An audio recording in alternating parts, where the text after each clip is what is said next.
Morality plays a big part in games, but the best games aren't the ones where you clearly have defined lines between good and evil, games in which choices are clear depending on whether you want to play as the hero or the villain. The best games are the ones that make you question every decision you make because you know there isn't a true right answer to the problem. One series that always puts emphasis on moral choices is the Fallout series, and one of the best examples for this is the 10 Penny Tower quest. The premise of this quest seems simple enough at the beginning.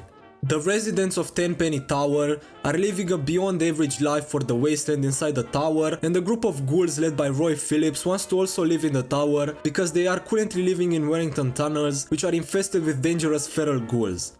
Because the residents of the tower don't trust the ghouls, you are asked to kill them, but if you decide to tell this to Roy, he tells you to kill the residents of the tower. So on one hand, Alistair Tenpenny asks you to kill the ghouls, and on the other, Roy asks you to kill the humans. Alright, fair enough, it's understandable from both sides. But there is also a third option: negotiate a deal between the ghouls and the residents so that they can both live in the tower. This seems like the option that will lead to the best outcome, and if you go down this path, at the beginning it does appear so. The ghouls and the humans are living peacefully. Tenpenny Tower is a wonderful place to live, isn't it? But if you come back after a few days, you won't see any of the humans anymore, and if you make your way to the basement, you can find their dismembered and lurid corpses. Roy killed them all. So which one is the best option in this quest? Killing a bunch of humans that after all were right to not trust the ghouls because, well, look at them, leave the ghouls in the misery of the Wellington tunnels, or help them move in and after a while they kill all the humans? The main bad guy of this quest is Roy, because the other ghouls don't appear to know about the massacre, and Roy did seem from the beginning a bit blood hungry. We've got rights, and we'll take them if they aren't given to us. But you can't kill just Roy. If you kill him, you are also forced to kill the other innocent ghouls that just want a better life for themselves.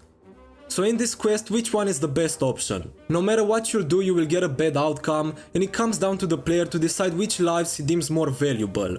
In a strange way, the best outcome for this quest comes if you don't complete it. Another game that has this quest that no matter what you'll do, you won't get a best outcome is The Witcher 3. The best example for this can be the Whispering Hillock quest.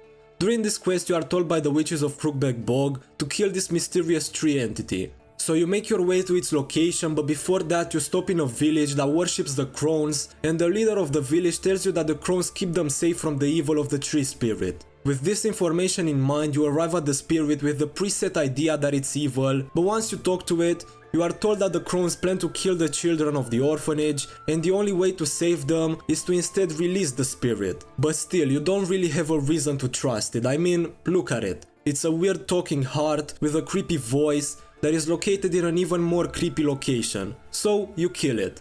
But when you make your way back to the orphanage, the children are really dead, and Anna, the Bloody Baron's wife, falls in a deep depression that leads her to lose her mind. So from the start, your decision has big consequences, like some innocent kids lost their lives, and a sweet old lady lost her mind. Plus, the Baron will take her into the Blue Mountains in search of a cure and leave Valen in the hands of his lieutenant, who is even more cruel than him, and his nickname is the Bloody Baron. So let's say you don't like this outcome and reload the save and release the tree spirit. It's surely gonna be a better outcome. Well, it turns out that the first action that the spirit takes is to destroy the entire village of Downwarren, leaving only one survivor because they worship the crones. The children do survive, but because of your betrayal, the crones turn Anna into a water hag, and this in turn leads the Baron to oof himself. And you may think that the Baron was anyway a bad person, so his fate isn't that bad. And while yes, he is very evil, he beat his wife and because of that she lost the pregnancy, he was also very kind to Ciri, sheltering and caring for her with no personal gain. So which one of these choices is the better one? I know that for a lot of people the choice is very simple, but I never saw it like this.